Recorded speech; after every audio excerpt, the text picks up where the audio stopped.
Evening.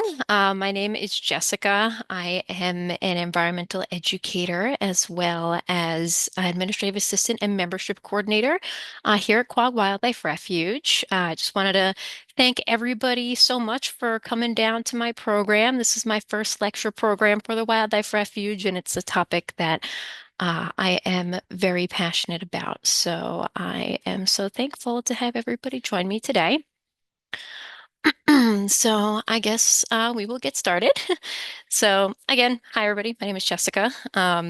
I've been working at the Quag Wildlife Refuge for about 2.5 years. And on the side, I also do nature and wildlife photography. Um, so a lot of the pictures that are featured in this presentation are photos of my own. Not all of them, but some of them are, and they've been denoted throughout the slideshow. So keep an eye out for that. Um, Other than that, let's get started. So, these are the herons of Long Island. Let's see. So, the Quag Wildlife Refuge. I imagine all of you guys are familiar with Quag Wildlife Refuge, but just in case you're not, we are a 305-acre nonprofit nature preserve with 7 miles of hiking trails throughout all different types of ecosystems like field, core pine barrens, dwarf pine barrens, carnivorous plant bog, all that good stuff. And the trails and the outdoor wildlife complex at the refuge are open 365 days a year from sunrise to sunset. And it is always free to come and visit, which is an awesome part about the wildlife refuge. It is accessible to all. Um, Here at the refuge, we take care of permanently injured wildlife and other animal ambassadors. So, although we are not a rescue rehab facility, we do take care of animals once they are permanently injured or disabled for their life, and can no longer return back to the wild. But if you do come across an injured or orphaned animal, please reach out to your local wildlife hospital. If you're located east of William Floyd Parkway, you would reach out to the Evelyn Alexander Wildlife Rescue Center. And if you're located west of William Floyd Parkway, you would reach out to the Sweetbriar Nature Center.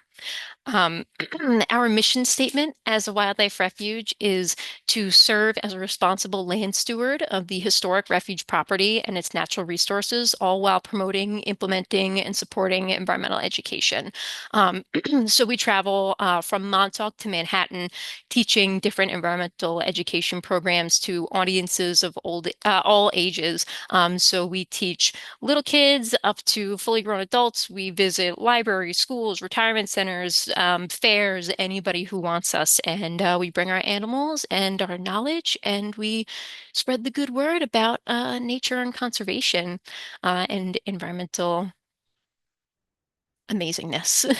Another thing that we do here at the Wildlife Refuge is we protect and preserve the land. So, like I had mentioned, we protect 305 acres of wild area. So at the refuge, we Yesterday, I keep finally the applied to trails clean and all that and good stuff. then I I was just want to talking to the ask, guy who please, had if that, and everybody he's can like, make sure "Oh, that they are Jen told muted. me that I should tell her Somebody, before I apply." I'm like, "Yeah, sorry, there's nothing I can do now." uh-oh. Let's It's see. associate business specialist. Okay. All right, I just muted that person. Okay, anyway, so yeah, so that is the work that we do at the Quag Wildlife Refuge. Let's see. All right, so the first thing, herons, right? What is a heron? So, a heron is a bird that belongs to the family Ardeidae. And that term Ardeidae stems from the Latin word ardea, which basically just means heron. Most people associate herons with being big, birds with long legs, long beaks, and long necks, but they actually do come in varying shapes and sizes. So not every heron is large. Many of them are small, and we will learn about some of these smaller herons that live on Long Island later. In the world, there is approximately between 64 and 70 different species of heron, depending on what article you read and what scientist you talk to. Sometimes species can be a tricky topic when discussing animals, but again, between 64 to 70 species of herons in the world. Um, Another interesting thing is that egrets and bitterns are also herons, so they're in the family Ardeidae. So even though they don't have the word heron in their name, they're egrets and bitterns, they are still considered herons. Um, and as a group, these birds are referred to as wading birds, and that is because primarily they're seen wading through water in order to find their food. They're usually hanging out around some body of water. Another little fun fact about these guys is that a group of herons is commonly referred to as a siege, which is pretty cool. And they rarely exhibit sexual dimorphism. And sexual dimorphism is a phenomenon where a male and a female of a species will look very different from each other. But when it comes to herons, they pretty much, as far as the North American ones go, to my research, they really do not exhibit sexual dimorphism. It's more so dimorphism in their stage of life. So younger herons look drastically different than older herons. And we'll get into that a little bit later. But so, heron anatomy. Now, this was the only diagram that I could find. It's a little silly in some ways, but it is also very true. So if you kind of look at the diagram, we'll start at the end. So the supersonic nose cone or the beak. Most herons have very long, pointed beaks. There's a little fleshy area between the beak and the eye that's referred to as the lore, and that becomes important when breeding season rolls around. They've all got long S-shaped necks. Um, they've got long feet with comb toes that are adapted to walk throughout the water. Um, their feathers are coated in kind of like a oil to keep them weatherproofed. And yeah, so we've got this nice little diagram here, and let's move on. So, the history of herons. So in the late 1800s and early 1900s, herons and egrets and bitterns were actually really heavily hunted for their breeding feathers. These feathers are called aigrettes, and they became very popular in high fashion in that area, in that time period, and they were used to decorate women's hats during the height of that time. So, like I said, aigrette is just the French word for egret. Um, and the aigrette, the decorative plume on the hats, was typically made out of feathers from about four-ish herons. So one like tuft of feathers that you see on the hat came from four uh, egrets or herons. And not all of the hats were made of just feathers, but sometimes the hats featured just the beaks of the birds, or sometimes the entire corpse of the animal. So they would taxidermy a bird and then affix it to their hat, which is interesting. So unfortunately, the demand for these feathers had caused severe population declines in many different heron species across North America and the entire world because these egrets were not just popular in North America, but everywhere in fashion. Um, and a little sad thing is that hunters often killed the adult birds at the nesting colonies because these birds were in their um, prime breeding plumage. They had those big, beautiful egret feathers. And so hunters would find them in their nesting colonies, kill the adults, take them back, and then often the young chicks were left to starve. So that is a big reason why their populations took such a big hit during this time. But with all bad, there does come a little bit of good, right? So to continue on with heron history, because of all of, this cruelty, there was public outrage over the slaughter of these birds, and it really helped inspire early conservationist movements across North America, most notably the formation of the National Audubon Society. And if you take a look at the Audubon logo that I included on the slide right here, you can actually see it is the great egret, and that is kind of an homage to the great egrets and how they were affected by the plume trade and all this stuff back in the day. So there is one set of statistics that suggests in around like 1902 that 1.5 tons of egret feathers were sold, which according to contemporary estimates calculates to about 200,000 birds in, again, just 1 year, which that is a lot of birds and a lot of feathers and very, very sad. So imagine that 200,000 breeding birds and then think about 3 times as many for their eggs and their young that unfortunately starved. Um, so again, Audubon Society was created, and then there was also passage of protective laws to again protect these amazing creatures. So the Migratory Bird Treaty Act was passed in 1918, and that pretty much put a stop to the plume trade, and it allowed heron and egret and many, many other bird populations to recover. The Audubon Society actually credits the Migratory Bird Treaty Act as saving numerous species from extinction, like the snowy egret, the wood duck, the sandhill crane, and billions of other birds. Um, as a way to still, keep with the high fashion of the times, but not mercilessly kill all of these birds, they kind of created a bird-friendly alternative, which was called the Autobonnet, and it was named after David Audubon, the environmentalist, and it was made from silk and ribbon. So manufacturers would manipulate the silk and ribbon to look just like the aigrette feathers of the herons. But now they're able to do it in a non-cruelty way, which is very exciting. So now let's move on to heron habitat, right? So where would you find a heron? Well, they really like to live in fresh and saltwater marshes. That's normally where you'll find them. They hang out in estuaries, rivers, lakes, ponds, swamps, big coastal flats, mud flats, and depending on the species, sometimes you can even see them in more inland and like agricultural fields and whatnot. But it would be very, very strange to find a heron like walking around in the middle of the forest. For the most part, you're going to see them around water.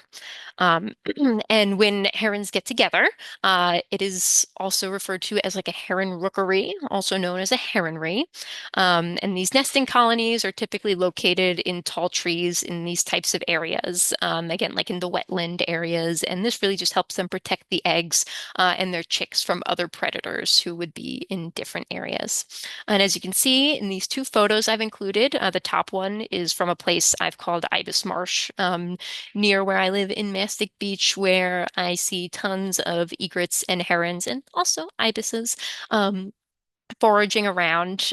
So as you can see, they prefer these like really shallow, like slow moving, or still like flatty areas where they can hunt for fish, amphibians, reptiles, and even other small animals. The picture at the bottom is from Quantuck Creek, right across from the Ferrydale Boardwalk at Quag Wildlife Refuge. And you can see there's an egret and a great blue heron kind of hanging out hunting together, which is cute. So let's move on to some adaptations, right? So what is an adaptation?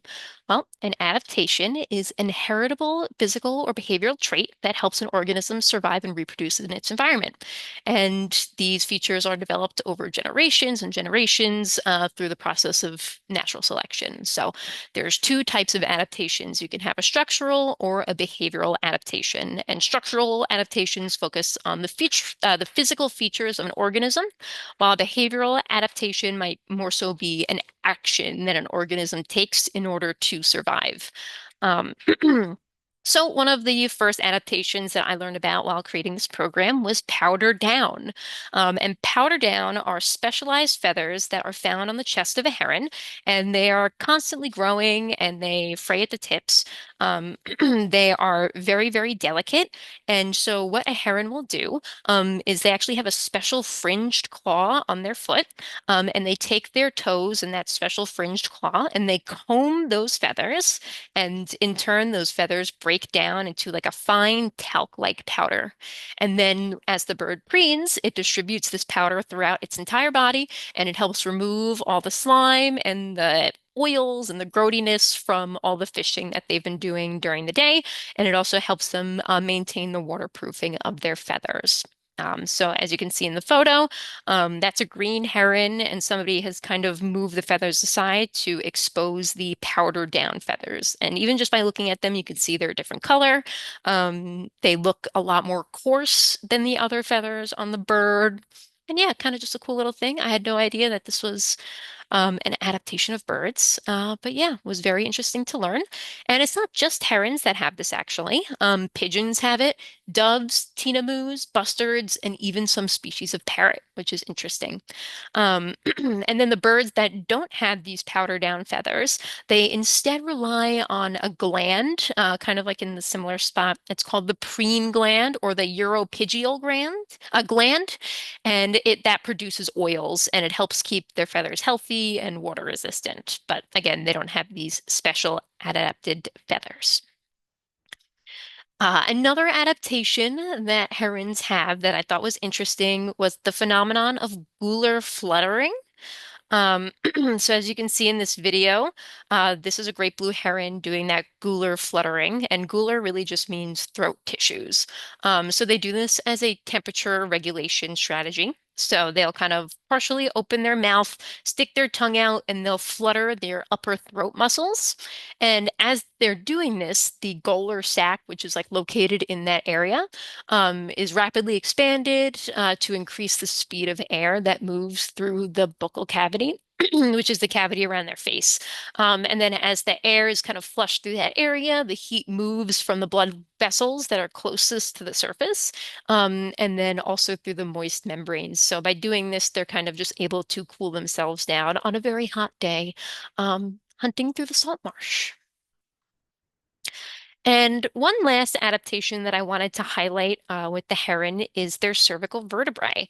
Um, so depending on the heron species, they can have between 15 to 21 cervical vertebrae.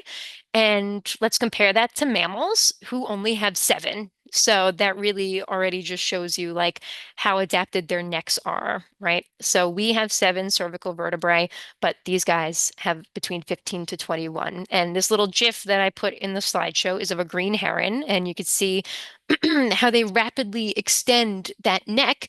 They're able to do that because they have a special hinge mechanism at the sixth vertebra, or C6, that allows them to, extend and retract that folded S pose neck, which allows them to hunt and spear, creatures very quickly when they're hunting for food, right? Because most of these animals are hunting with the element of surprise, so they have to be really, really quick in what they do. Not only that does the C6 mechanism help them hunt, but it also helps them be aerodynamic when they're flying. It allows the herons to kind of fold their necks compactly against their body while flying, just allowing them to glide through the air a little easier. So at the bottom, I included a little comparison where on the left is a whooping crane. You can see how it flies with its neck completely extended. Meanwhile, the heron, that's a great blue heron that flies with its neck kind of drawn back. And I have never seen a crane fly like a heron. I've never seen a heron fly like a crane. So it must all be that good adaptation. Oh, and that little X-ray at the top, that is also of a green heron, which is the bird that's featured in the GIF moving around. So there's two characterizations that are general. Again, there's always exceptions to the rules, but there's diurnal herons and nocturnal herons, right? So the diurnal herons, they're taller, they're considered to be a little more elegant, with long necks, and they're primarily active during the daylight hours. Um, so it doesn't mean you might not see one in the evening or the early morning or at night, but typically they're out during the day.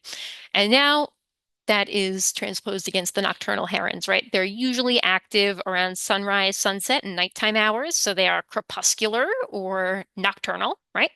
They're shorter and stockier than the other birds, and some of the nocturnal herons, and even one diurnal heron, has red eyes to help them with low light hunting. So for diurnal herons, we usually consider that to be like the great blue, the little blue, snowy egret, great egret, tricolor, that kind of stuff. They all kind of fit with that large, tall, skinny frame, right? And then as far as the nocturnal herons, the green heron, the yellow and black crowned herons, and the bitterns kind of fall under that characterization.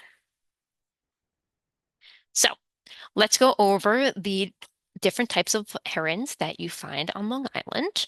And I forgot to mention this in the beginning, but if anybody has any questions about anything, feel free to interrupt me and unmute and ask me a question. I'll also have a session for questions at the end.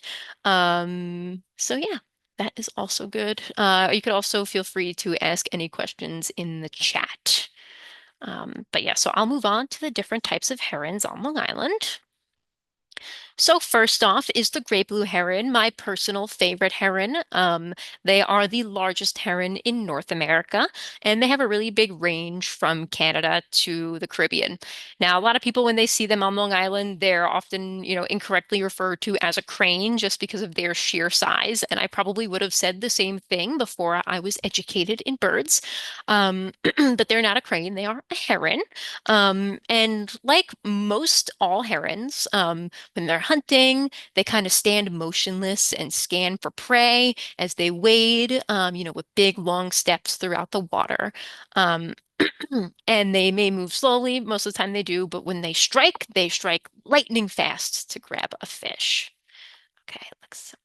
Oh, all right. We got one question in the chat, and Joel has asked, have herons ever been considered an endangered species given how they were hunted before their feathers before? So, yes, well, back in the day, during the height of the plume trade, they were extremely endangered. But now, populations have bounced back, thankfully, to the Migratory Bird Treaty Act, and all of the other regulations that have been put for protecting these animals. So, for the most part, on Long Island, I want to say that these birds are not considered to be endangered. But birds have different conservation statuses, from like region to region, state to state, and from country to country. So while the great blue heron might not be considered endangered on New York, it might be considered endangered somewhere else. Um, but again, as of present day on Long Island, I want to say that for the most part, they are not considered endangered anymore. All right, so back to the great blue heron. So like I said, they are common on Long Island and they are year-round residents, right? So they will be here summer, spring, fall, and winter. I've seen them at all times. And they've got that namesake blue-gray plumage, with a distinctive dark cap. And the adults have a black stripe that extend from above the eye, like on the cap, and then into a long head plume. So the two pictures that I took on the right side, the top one is from the Forge River. The bottom is actually at Quag Wildlife Refuge. And if you look at these two birds, you can tell they're juveniles because they do not have that long head plume. But pictured at the bottom towards towards the left, labeled as the head plume of an adult great blue heron. So that's a good way that you could tell juvie versus adult just by looking at them. Look for that long head plume. And their diet mostly consists of fish, but of course they can eat frogs, salamanders, small turtles, insects, rodents, and even sometimes other birds.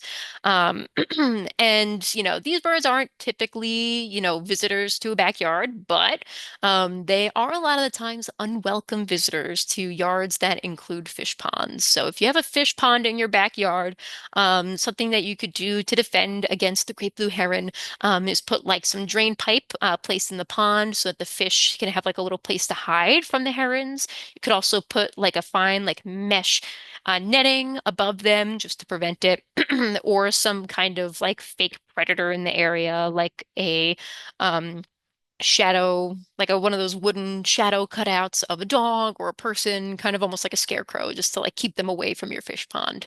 And as far as like their breeding goes and stuff, they lay about 2 to 7 blue eggs. They're incubated by both parents for about a month-ish, like 27-ish days.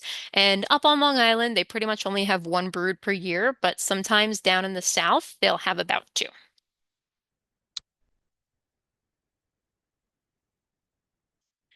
All right, so next is the green heron. Um, and these guys are summer breeding residents on Long Island, right? So they're only usually hanging out here like late spring during the summer, and maybe you'll catch a glimpse of one in the early fall-ish. But they're usually here just for the summertime.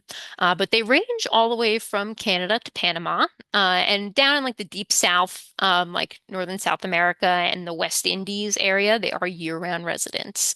They're actually pretty small. They stand about 16 to 22 inches tall. And just by looking at them, you could see they're, like small, dark. They've got those orangey yellow legs and that, beautiful, like rufous, like that neck and chest patch, and those nice yellow eyes.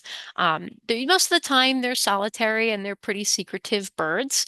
Um, And they're typically found like standing on vegetation. So for the most part, you're not really going to see a green heron like walking like out in the open, like through the water.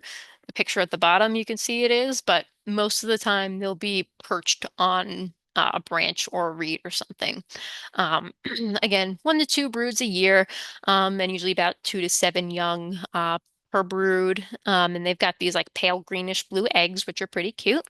Um, and a lot of herons do like to kind of hang out and nest in big colonies, but even these guys, they usually will stick to like solo couples. So just two of them will kind of hang out, breed, do their thing, and then go about their time solitary after that. Let's see. Alrighty, so next is the little blue heron. And these guys are also summer visitors to Long Island, and Long Island is kind of at like the top of their breeding range. For the most part, they stick to the eastern coastal areas as their range goes northward. So you're not really going to see them like inland North America, mostly just on the coast. And something really cool about these guys is that they actually have a really cute little calico phase between molting from juvenile to adult plumage. So this is the only heron that starts off their life as completely milky white. And then as they mature into adults, they turn into that like slate sooty blue plumage that you can see. So the picture on the top is of the calico phase little blue, and I just think it's so, so beautiful. And then on the bottom, you can see the adult little blue. So they've kind of got like greenish legs. Their head, it starts with that like ombre blue and black beak, which is really beautiful. And then they have like a reddish purpley head. And then their body is again that like slate sooty blue color. And their closest relative in the family is actually not the great blue heron, but the snowy egret, which we will learn about a little later. And people often do mistake juvenile little blue herons for snowy egrets just because of how similar they look. And as you can see, they don't really have any like majestic plumes on them, like the snowy egret and the great egret, and even the great blue heron that we saw earlier. But because they love to nest in big communal colonies with other herons, they were still affected by that early plume trade in the late 1800s, early 1900s, just because they were kind of just a victim of being at the wrong place at the wrong time, right? So they weren't the target, but they were still being affected. Um, so again, they have about 1 to 6 eggs. They're a pretty blue-green color, and both mama and dad bird will incubate the eggs, which is nice. So lastly, for the diurnal or like, larger herons, we've got the tricolored heron. Um, and this was formerly known as the Louisiana heron. So it kind of recently went through a name change. As you can see, the tricolored heron's lores and bill, they vary from yellow to kind of like a bluish. So it's actually, you can't really, oh no, you can see. So on the left two photos, I took those actually not on Long Island, but down in South Texas. And you can see they are not in breeding plumage, right? Because their faces are still yellow. But if you look to the left, there's a smaller photo, and that same area on their face is bright blue. And that's how you know it's breeding season. Something else that's really cool about these guys is that they can raise those little head plumes into a crown and it kind of looks like Liberty Spikes. They're like super punk rock. So I have a new affinity for this bird just because of how hardcore they look when they raise up their plumes. I love it. I think they're little divas, right? So again, they're summer visitors to Long Island, so you're not normally going to see them around here, and they're actually pretty rare here. There's only about a handful of breeding pairs that visit. Um, According to the New York Natural Heritage Program, they did a survey in 2008 and they only found 5 nesting pairs of this bird. And they surveyed Jamaica Bay all the way to Moriches Bay. Again, only found 5 nesting pairs. New York City Bird Alliance surveys for this bird. They've been surveying us from the late 60s to about 2014. And for the more recent studies, they only found about 1 to 2 pairs nesting in that western area. Um, so if you're like looking to try and find a tricolored heron on Long Island, not likely you're going to find it out east. But if you're going to look for one, again, the tidal wetlands and like marshes around western Long Island, like Jamaica Bay, those are your best bet. Um, Something else that was really interesting I learned about these guys is that they will pretty much only hang out in the Bay Area. So you're not really going to see them like at any like inland freshwater ponds. Again, doesn't mean it can't happen, but very, very not likely. Um, they pretty much just stay in that like salty, brackish, again, Bay area, which was interesting. But hey, at least then it narrows down the ranges. So if you're trying to find one, you kind of have a good area as to where to look. And this is the time of year, right? It's kind of end of spring. We're in the beginning of June, so it's kind of summertime now, and all of these herons are like coming back to Long Island and flourishing. So keep your peepers out. The next heron, again, kind of classified as one of those diurnal herons, is the black-crowned night heron. They kind of have a funny Latin name because it's the same thing over and over again. So their Latin name is Nycticerax, Nycticerax, and that actually directly translates to night raven in Greek, which is interesting. And we were thinking that that kind of references their dark plumage, their nocturnal behavior and their calls at dusk. They've got like a very apparent kind of like ghastly call that they do when they're looking for mates and that good stuff. So you can see they're kind of stocky. They've got the black cap, which is their namesake black crown, some of those gray wings. They have those red eyes, and their legs are a lot shorter compared to the other herons in the family. Again, they're primarily nocturnal, so they're hunting at night and sunrise, sunset time. And something really cool about these guys is that some of them have been documented to specialize in eating other birds' eggs and nestlings. So that in turn makes them a threat to some tern populations. Um, so yeah. They can endanger other species just because everybody's got to eat, right? But when fish and other reptiles and those food sources are not as available, you gotta turn and specialize in other areas. Um, like the green heron. I think I forgot to mention this actually. Similar to the green heron, they've actually been documented baiting prey. So what they'll do, again, similar to the green heron, is that they'll find a small twig or a feather or a leaf, and they will bring it over to the water and they'll drop it on the top of the water, and they are trying to like kind of bait and lure and prey. So say a little fish will approach it thinking it's food, and then the heron will strike and eat them out of the water. So not only have they been documented to bait prey and kind of go fishing, but they also have a really cool like bill vibrating technique where they will rapidly open and close their beaks underwater, and that movement actually mimics moving insects, right? So that's another thing that will kind of draw fish in, thinking there's a insect in distress, the fish is going to eat it. But in reality, it's just the black-crowned night heron fooling the fish.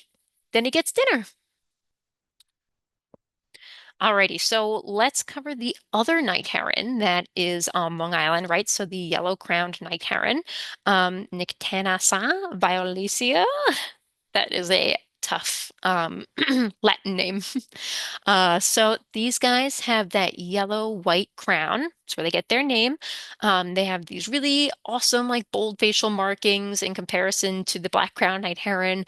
They've got that slate gray body. And these herons actually specialize in hunting crustaceans. So it's kind of tough to see, but if you look especially in the bottom pictured yellow-crowned night heron, their bills are a little thicker than the other like herons and egrets that we're learning about today. And that has really helped them specialize in hunting crustaceans because they use those thicker, stronger beaks to crack open the shells of these crustaceans and get their food in that way. They also possess extremely, extremely powerful stomach acid, so strong that they can easily dissolve the hard exoskeletons and shells of their prey, right? So if they were eating a crab and they accidentally ate, some of the shell, it wouldn't hurt them and they would still be able to break it down and consume it, which is good. Um, Unlike black-crowned night heron, these guys are just restricted to the Americas, right? So the black-crowned night heron that we were discussing earlier, those guys visit pretty much every country in the world except Antarctica and Australia, which like really Australia is the one that you're not going to go to. I feel like that's the continent that has literally everything, but maybe there's a bird that's already filling that niche. But yes, so the yellow crown is restricted to the Americas, um, so just North and South America.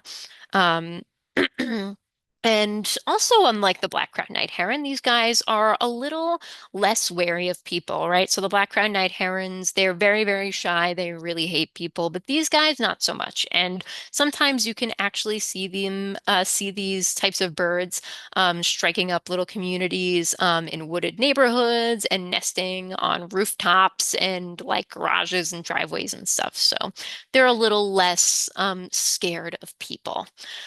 And they were considered rare on Long Island, but over the past like 20, 30 years with climate change and temperature warming, they've kind of like increased their range to include Long Island as the temperatures are warming. So whereas they might have been a lot more rare back in the day, less so now, but again, they're not numerous in any capacity either.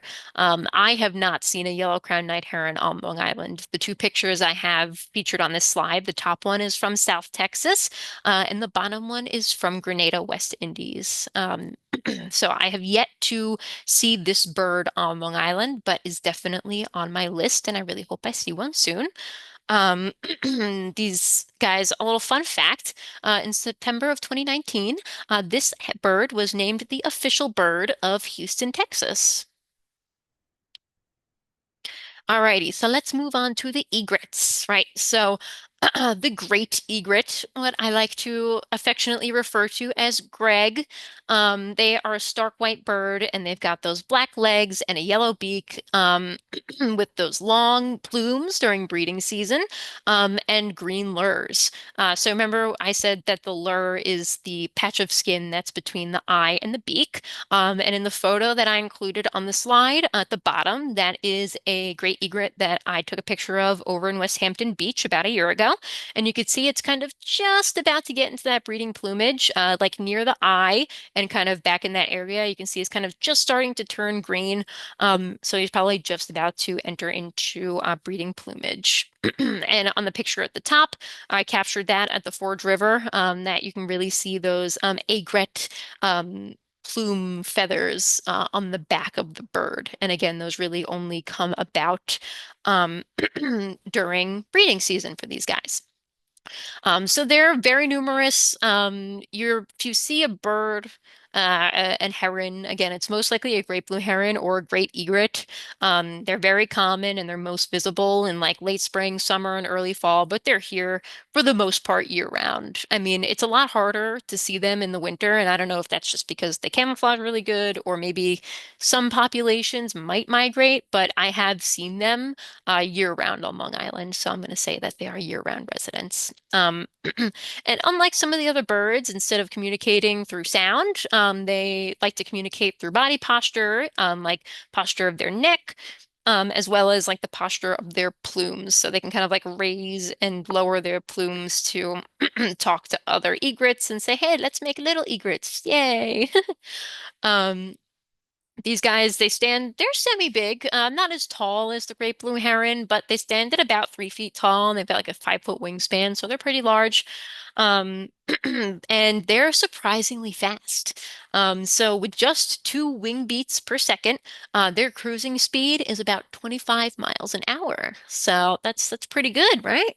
Um, and another kind of freaky thing about these birds is that their hatchlings.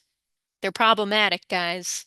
They like to perform siblicide. Not fun, right? So the stronger hatchlings will sometimes kill their weaker, smaller siblings to ensure that they get enough food.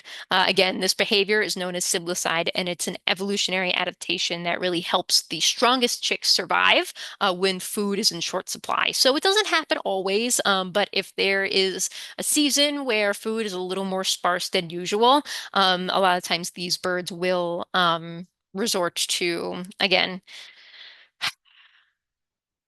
being terrible and killing their their siblings. But again, doesn't always happen, um, but can happen. So I was a little sad to learn that. Not a great image to think about. But just a little fun fact too. I wasn't able to find this for all birds, but I have included it for some of the birds, so I included it for this guy as well. The oldest known great egret was 22 years old, and it was banded over in Ohio. So that's pretty cool. They can be pretty old, which is interesting. Alrighty, so let's move on to the snowy egret. So this is one of the other egret species you'll find on Long Island. Again, much more common on Long Island. They've got that bright white plumage, the black bill, and that differs from the great egret, right? So they got the black bill, they have black legs, but they have distinctive yellow feet, described as golden slippers sometimes. And during breeding season, their lures as well as their feet kind of turn to be like a cherry red color. So again, the photo at the top is one that I took at Quag Wildlife Refuge in the Quantuck Creek. It's a little snowy egret, and you can see it is not in breeding plumage because it has those golden shoes and the yellow lures.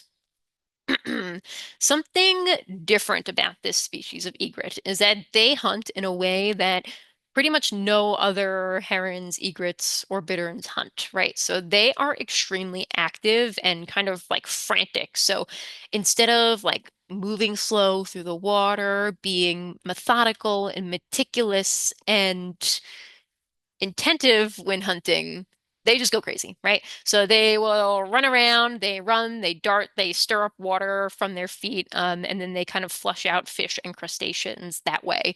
And I've seen this myself. Again, that egret that I photographed in the slide, I watched it for about an hour. I sat next to it, and it was really awesome to see because exactly it was like running around stirring up the dirt, like picking up stuff. And it was just really, really interesting to observe that behavior when normally these birds are like stoic and slow and again, methodical. Just like these guys are like the 5-year-old comparison to the other egrets.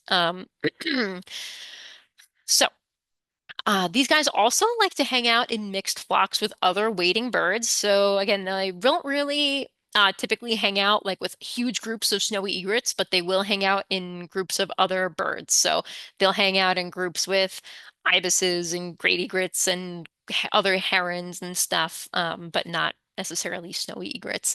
And this has also given them the reputation because they also like to sometimes try and mate with other heron and species and they produce hybrid offspring. So they've been known to hybridize with little blue herons, cattle egrets, and even sometimes tricolored herons. And that kind of boggles my mind a little bit because their size is pretty different than the tricolored heron.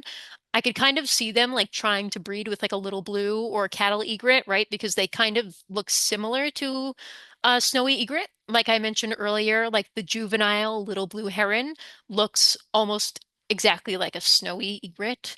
So I could see how a snowy egret might confuse like a little blue heron juvenile as a snowy or a cattle egret as a snowy because they are similar in size. But the tricolored heron, I don't even know where that came from. But yeah, very interesting. Again, one of the only ones to really like move around and try and hybridize. Um, These guys also, it's really cute. So both the male and the female egret, right, they take turns incubating the eggs. And a cute little ritual that they've been observed to do is as one mate takes over incubation from the other, it'll present it like a stick almost as it's if it's like passing off a baton.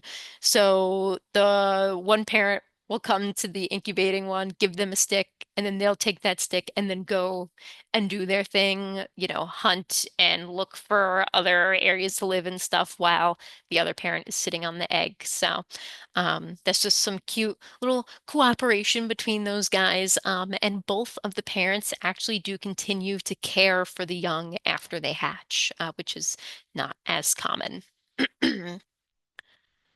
Alrighty, and then for the last egret of the presentation, it's the Western cattle egret, right? So almost always our birds are referred to as Eastern, right? Because we're referring to the country rather than the world. But for these guys, we're referring to the planet, right? So we have the Western cattle egret.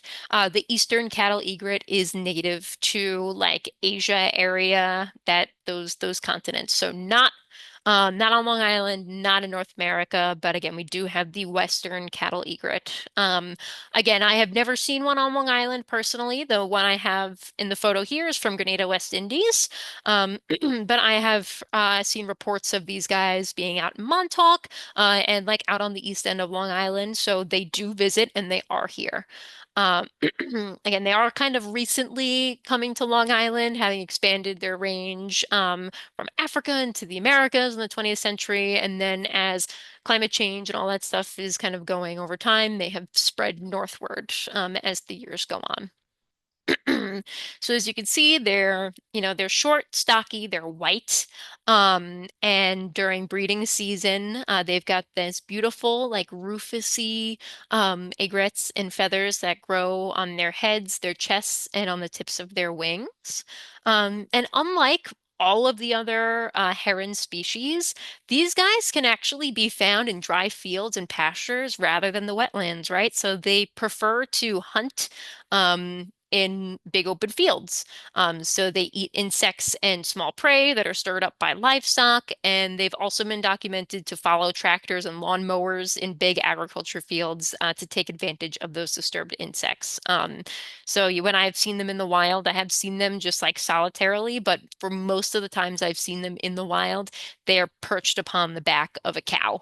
And then they kind of will even like walk around the cow and they'll eat the little bugs off of it and around it. So it's kind of like a symbiotic relationship, right?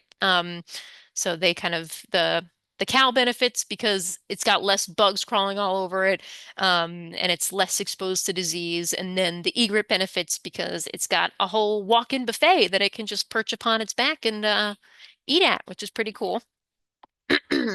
And also interesting, they're very sociable outside of breeding season, and they'll often roost in like big noisy flocks with other birds, especially other wading birds. So for most of the time, herons, like outside of breeding season, they're pretty much solitary, but not these guys. They like to be around other birds almost all year round, which is interesting. Alrighty. So let's move on to the last two types of herons that we see on Long Island, right? So the next bird I want to talk about is the American bittern. And the American bittern is a medium-sized bird, and it's got brown and tan striped plumage and yellow legs. I'll play this video right here. And during breeding season, its eyes will actually change to orange, which is pretty cool. Um, when they're alarmed, they perform a freeze posture, which where they point their bills up and they kind of sway their bodies to mimic reeds moving in the wind. So if you watch this video that I've included, you can see the heron. He's kind of pointing its beak up and he's kind of flapping around his throat and his chest. And those stripes on the chest really resemble reeds, right? So if this bird was standing in the middle of like a shoreline, you would not be able to see it. Okay. So the two photos that I have on the right, they came from earlier this year. That was my first and my only bittern. So I have seen every single heron species that comes to North America, as well as Long Island, except one, which we'll get into later.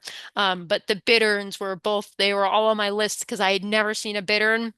But earlier this year, while I was driving on trusty old Dune Road, at dusk, I just happened to look over on the side of the road and saw this little guy, just hanging out in the marsh. And he froze immediately when he saw me, but I was kind of able to pop out the window of my car and take a few photos of him and then just leave him and not disturb him. But that was so exciting for me as a birder, to finally get my first bittern.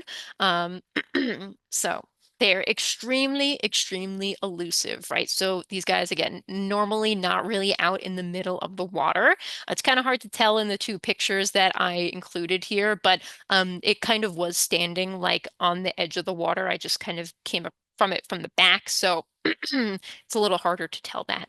Um, but uh, but yeah, so these guys, super elusive, and for the most part, you'll more so hear one than ever see one.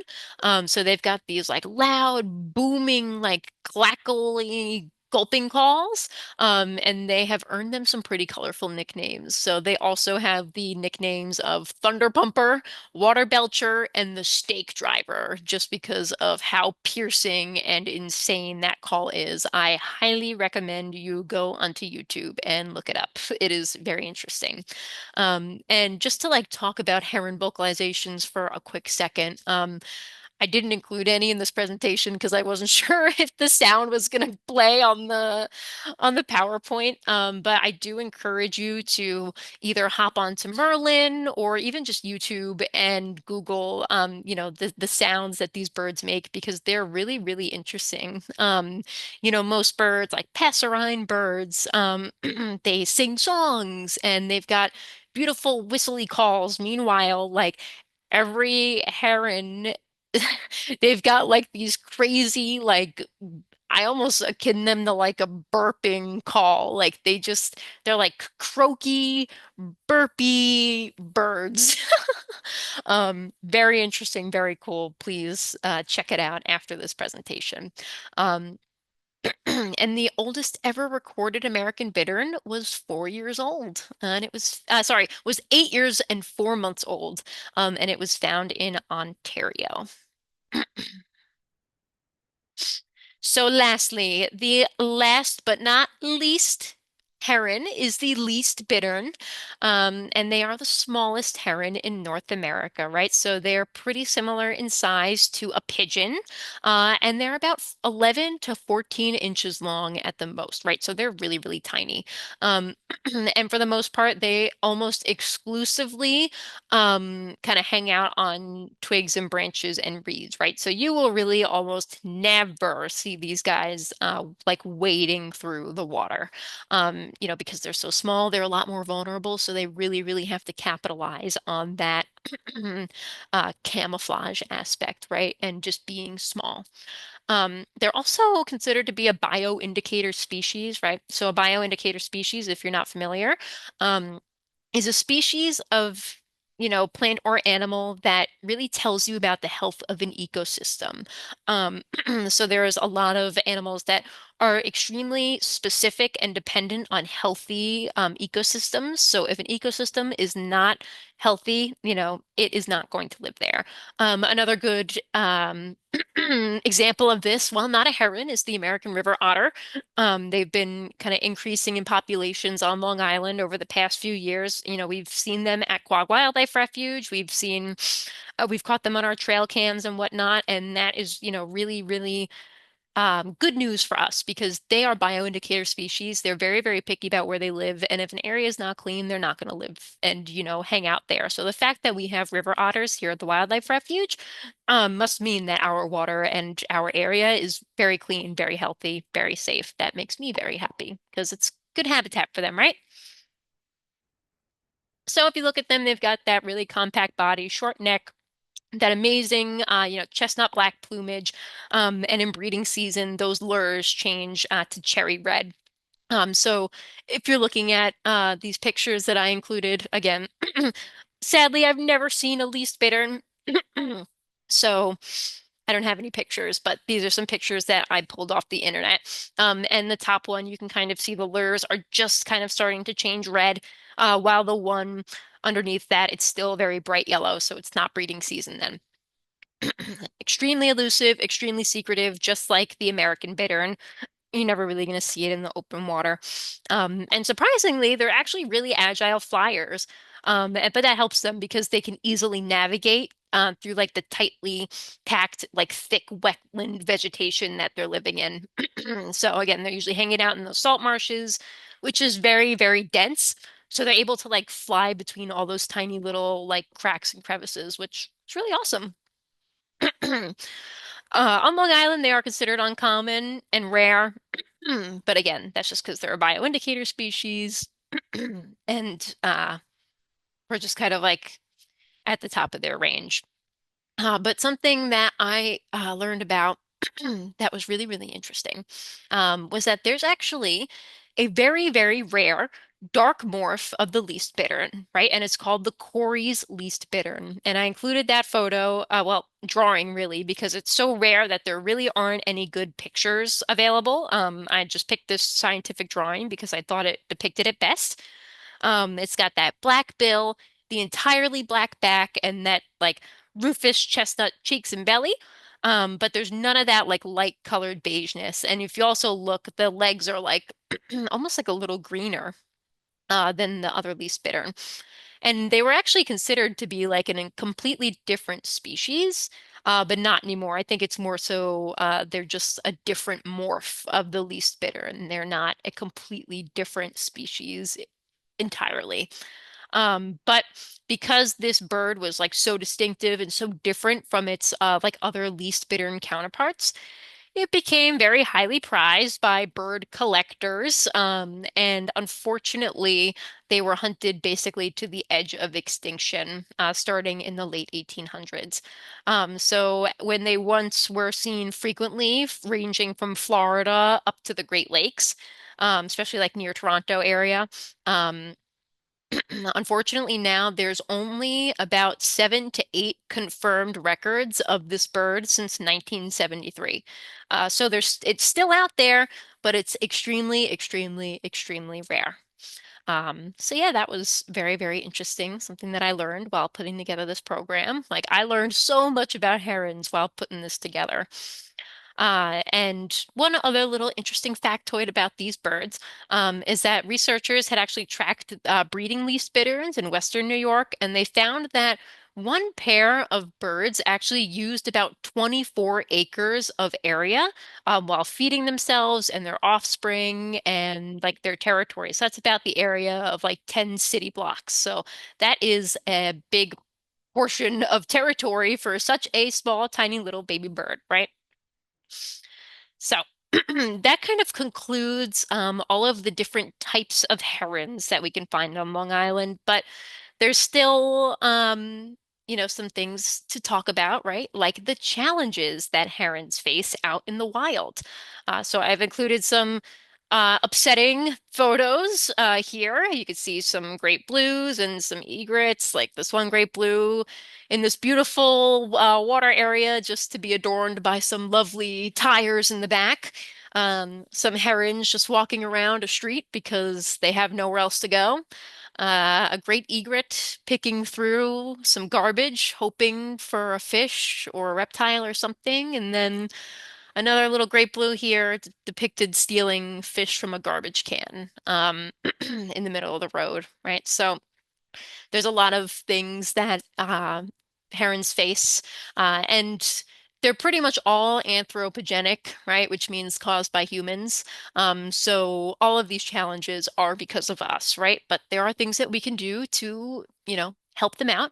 But just to go over it, right? So the main thing that is really devastating them is habitat loss and fragmentation, right?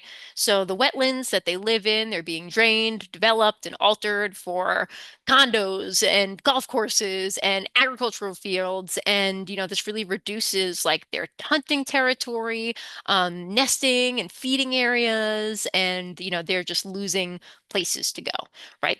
There's also pollutants,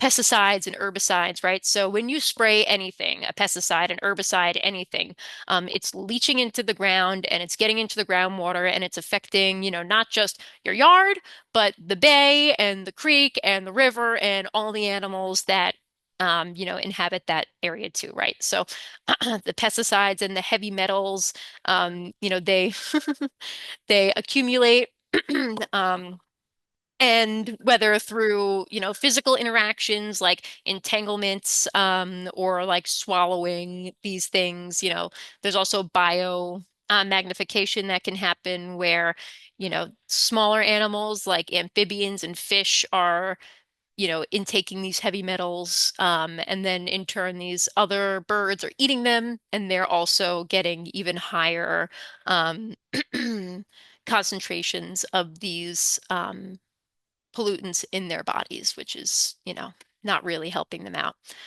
Um, so there's also climate change and sea level rise, right? So we all know climate change is real, it's happening, and the sea level rise is apparent, especially here on Long Island, and especially during storms and, any kind of weather we have. But with the rising sea levels, these are really threatening those imperative coastal marshes and nesting islands, where, they might be underwater in 10, 15 years. And that is really gonna hurt these herons because they'll have nowhere to return to and then nowhere to breed. So they'll either A, have to find a new spot, or B, no babies, right?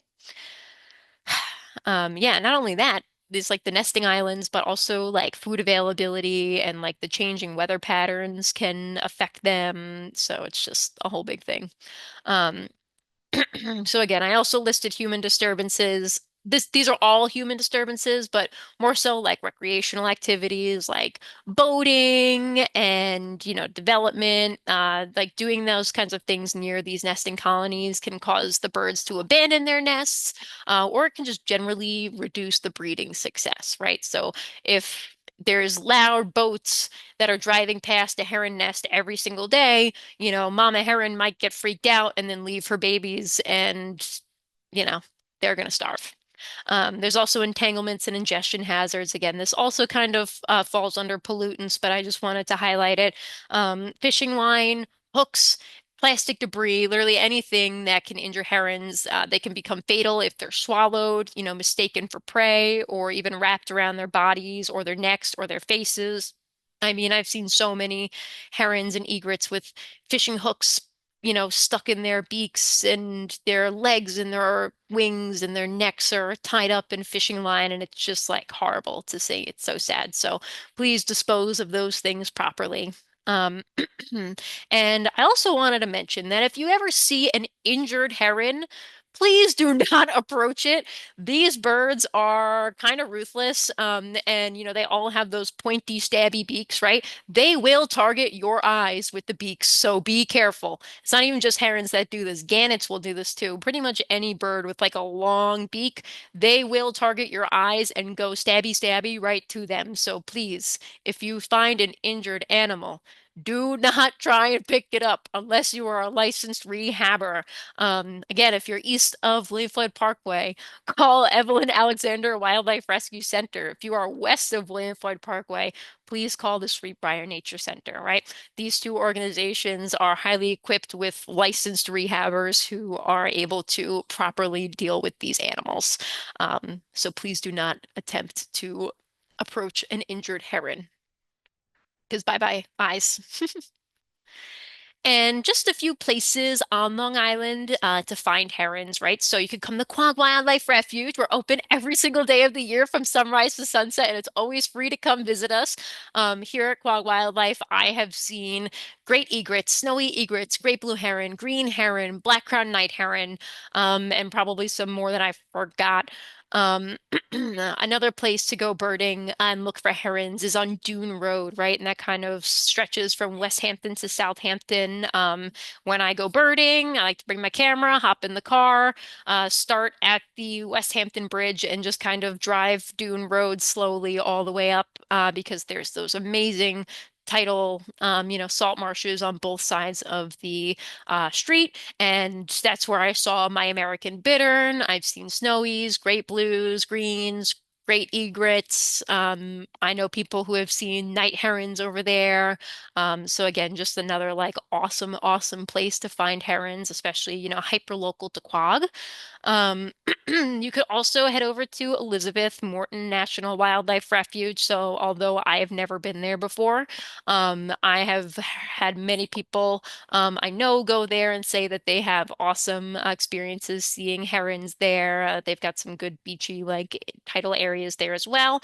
And I also know that they also do some awesome bird things. Like if you go to Elizabeth Morton with some bird seed and you hold it out in your hand, wild birds will actually come to your hands and feed off of that. So that's just another little kitsch to get you to visit there. That's why I really want to go visit one day. It's just pretty far for me.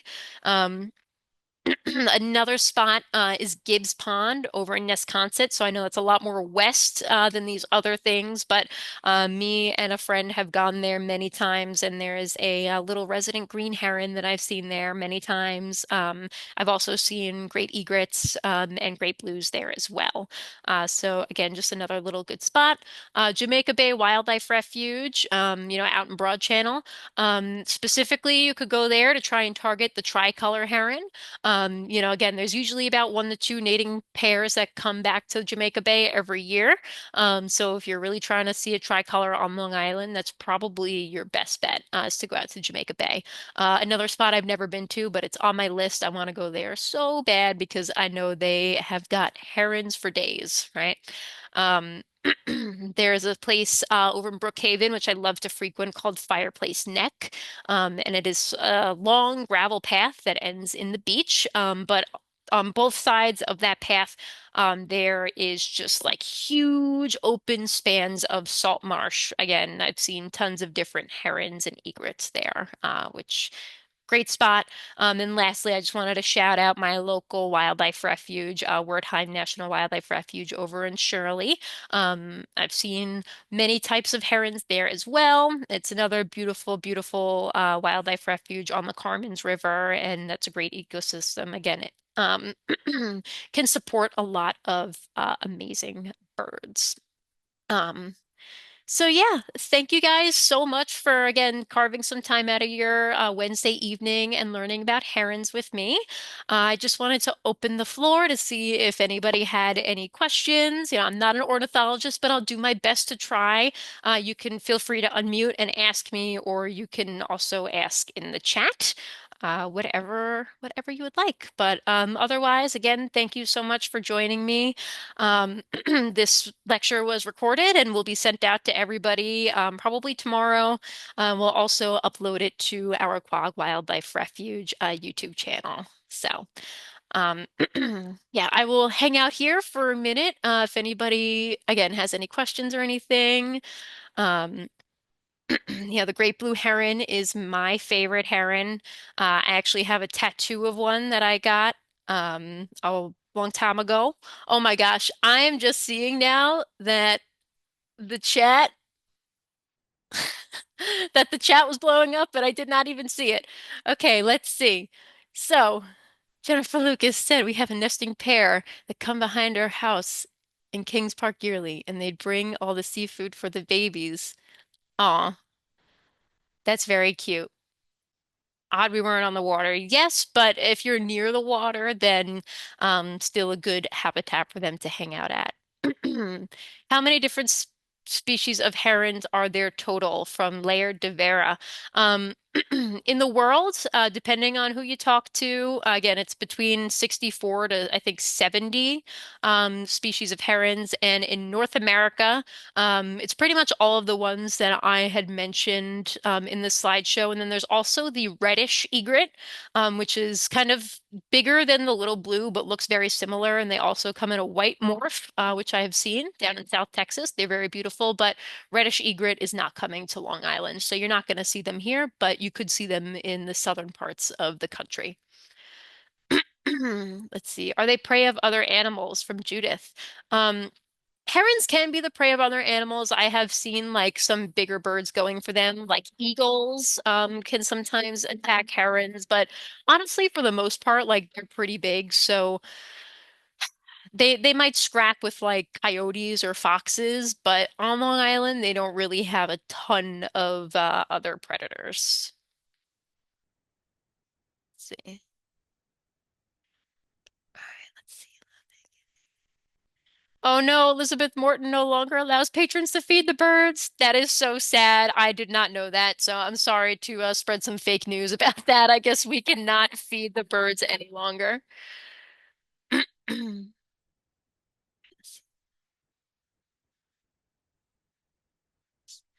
All right, must make the trip out to Morton so fun in the off season. You don't have to contend with the ridiculous East End traffic. Yes, very true, but yeah, I would love to make Morton part of my list one day. Since herons are pretty tall and can spot predators from far away, do smaller bird species try and stay close to them for safety? Great question, Chris. Thank you for asking that. I don't know, but definitely ask Google that question. But sounds like it could be something good. But I am not sure about that. I didn't come across that in any of my research while making this program. Did you see any information on the New York City bird reporting on heron population decline in New York City? Um, a little bit when I was reading some studies about the New York City Bird Alliance. They had mentioned that, like at Jamaica Bay and in that area, there were declining populations of birds. And again, that really is just attributed to people being terrible and littering and being loud and all that stuff. So, yeah, I would really say it's probably just because of that. Da, da, da, da. On the great blue, there's a little black feather patch on the base of their wing. Is it something special? Huh, I didn't notice that. Hold on, let me go back. Black feather patch on the base of their wing. Is that something special? Let me see.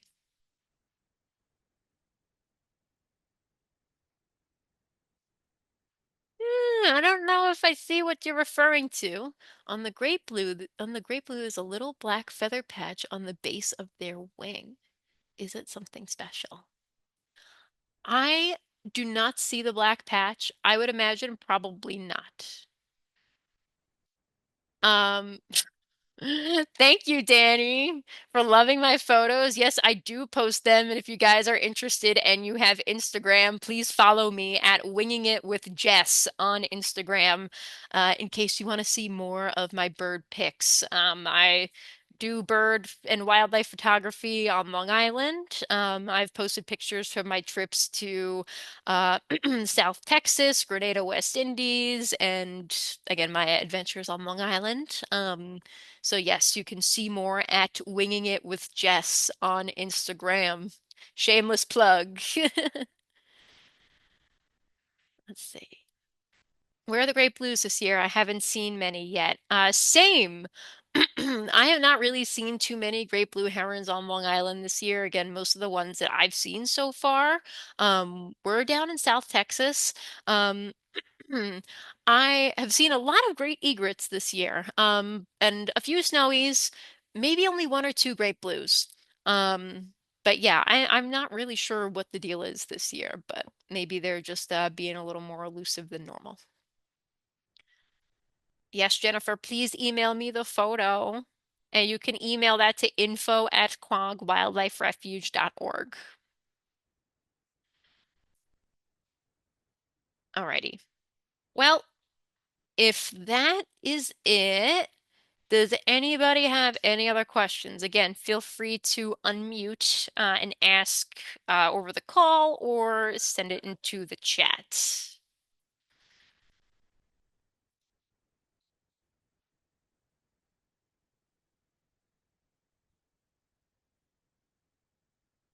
Alrighty, so I don't think there are any more questions, so I'm going to end the Zoom call. Again, thank you guys so much. This was my first ever lecture program for the Wildlife Refuge, so I put this together myself, and again, it's my first time, so thank you guys for being so supportive and for asking great questions, and I hope you learned something new. If you did, that makes me very, very happy.